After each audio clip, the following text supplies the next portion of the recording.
সিউড়িতে পুলিশকে নিগ্রহের ঘটনা, ঝাড়খণ্ডে আত্মগোপন অন্যতম অভিযুক্তের।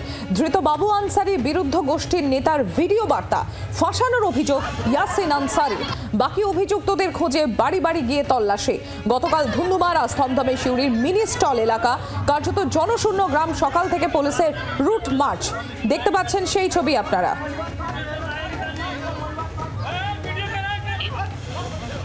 প্রসেনজিৎ মালাকার আমাদের প্রতিনিধি রয়েছেন আমাদের সঙ্গে। প্রসেনজিৎ, গতকালের ঘটনা আমরা দেখেছি, প্রকাশ্যে আগ্নেয়াস্ত্র নিয়ে দাপাদাপি, আইসির কলার ধরে টান, একাধিক ঘটনা ঘটতে দেখা গিয়েছে। আজকে কি অবস্থা?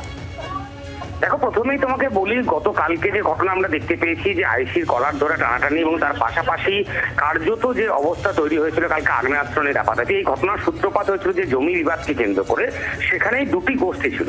সেই দুটি গোষ্ঠীর মধ্যে একটি গোষ্ঠী হলো বাবু আনসারি এবং একটি হলো ইয়াসিন আনসারি। তুমি জানো, গতকালকেই বাবু আনসারি তৃণমূলের ওই এলাকার যে যুব সভাপতি, তাকে ইতিমধ্যেই পুলিশ গ্রেফতার করেছে। কিন্তু অন্যতম অভিযুক্ত ইয়াসিন আনসারি যে রয়েছে, সে কিন্তু এখনো অব্দি পুলিশের হাতে ধরা পড়েনি।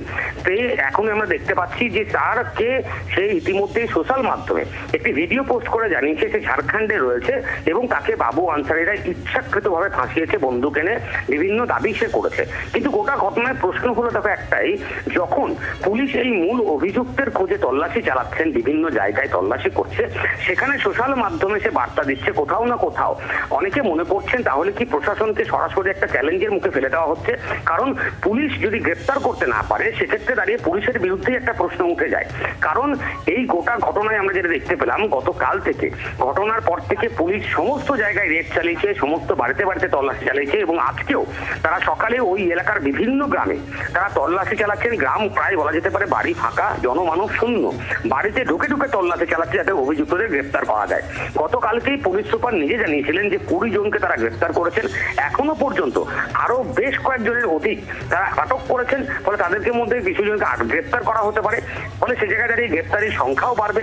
পুলিশ প্রশাসনের তরফ থেকে একটা কড়া বার্তা কিন্তু ইতিমধ্যেই স্পষ্ট করা হচ্ছে যে এই পুলিশকে নিগ্রহ, অর্থাৎ আইসিকে কলার ধরে নিগ্রহের ঘটনায় তারা যে সুমোটো মামলা শুরু করেছে, সেই মামলায় প্রত্যেক অভিযুক্তকে গ্রেপ্তার করা হবে, সবার বিরুদ্ধে ব্যবস্থা গ্রহণ করা হবে। এবং সেই মর্মেই আমরা কিন্তু দেখতে পাচ্ছি সকাল থেকে গ্রাম একেবারে জনমানব শূন্য হলে পুলিশ কিন্তু নিজের কাজ চালিয়ে যাচ্ছেন, তল্লাশি চালাচ্ছে, বিভিন্ন জায়গায় রেড চালানো হচ্ছে এবং যাদেরকে গ্রেপ্তার করা হয়েছে তাদেরকে আজকে সিউড়ি আদালতেও পেশ করা হবে এবং পুলিশের তরফ থেকে স্পষ্ট জানানো হয়েছে তাদেরকে পুলিশ রিমান্ড চাওয়া হবে। অন্যদিকে তুমি আরেকটা কথা তোমাকে উল্লেখ্যভাবে একটু বলে রাখতে হয়, গতকালকে এই ঘটনায় আমরা দেখেছিলাম যে বীরভূম জেলায় ঝাড়খণ্ড লিঙ্ক নিয়ে একটা প্রশ্ন উঠতে শুরু করেছিল। সেখানে দাঁড়িয়ে যে বাইকগুলি আটক করা হয়েছিল সেগুলিতে ঝাড়খণ্ডের লিঙ্ক রয়েছে কিনা সেই নিয়ে একটা কথা উঠছিল। আর তখনই আমরা দেখতে পাচ্ছি যে মূল অভিযুক্ত সে নিজে ঝাড়খণ্ড থেকে ভিডিও বার্তা দিচ্ছে এবং সে বলছে সে ঝাড়খণ্ডে রয়েছে। তাহলে কোথাও না কোথাও এই ঝাড়খণ্ড লিঙ্ক স্পষ্ট হচ্ছে, এমনটাও কিন্তু অনেকে দাবি করছেন। সেক্ষেত্রে দাঁড়িয়ে আগামী সময়ে তদন্তে এবং গ্রেপ্তারের পরে পুলিশ আদতেও কি সমাধান সূত্র পায় এবং ঝাড়খণ্ডের লিঙ্ক পায় কিনা, এগুলো কিন্তু অবশ্যই দেখার বিষয় হয়ে দাঁড়াবে।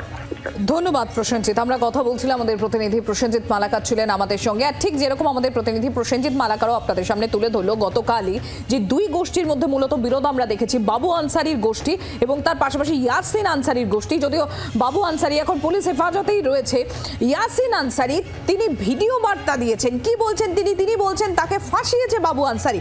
দেখাবো আপনাদের, শোনাবো। আর আমার ভাইকে টিকে মানে ঘিরে নিয়ে আর ওকে আধমরা করে মেরেছে। মেরে যখন বেহোশ হয়ে গেছে তখন ওদের কোমরে একটা ভাইয়ের, সেজ ভাইয়ের কোমরে 2টো পিস্তল গুঁজে দিয়েছে, একটা ভাইয়ের কোমরে একটা পিস্তল গুঁজেছে আর কটা দানা দিয়েছে। সিবিআই তদন্ত করান, এটা বিকাশ রায় একদম ফাঁসবে। যত টাকা সব বিকাশ রায় খায়।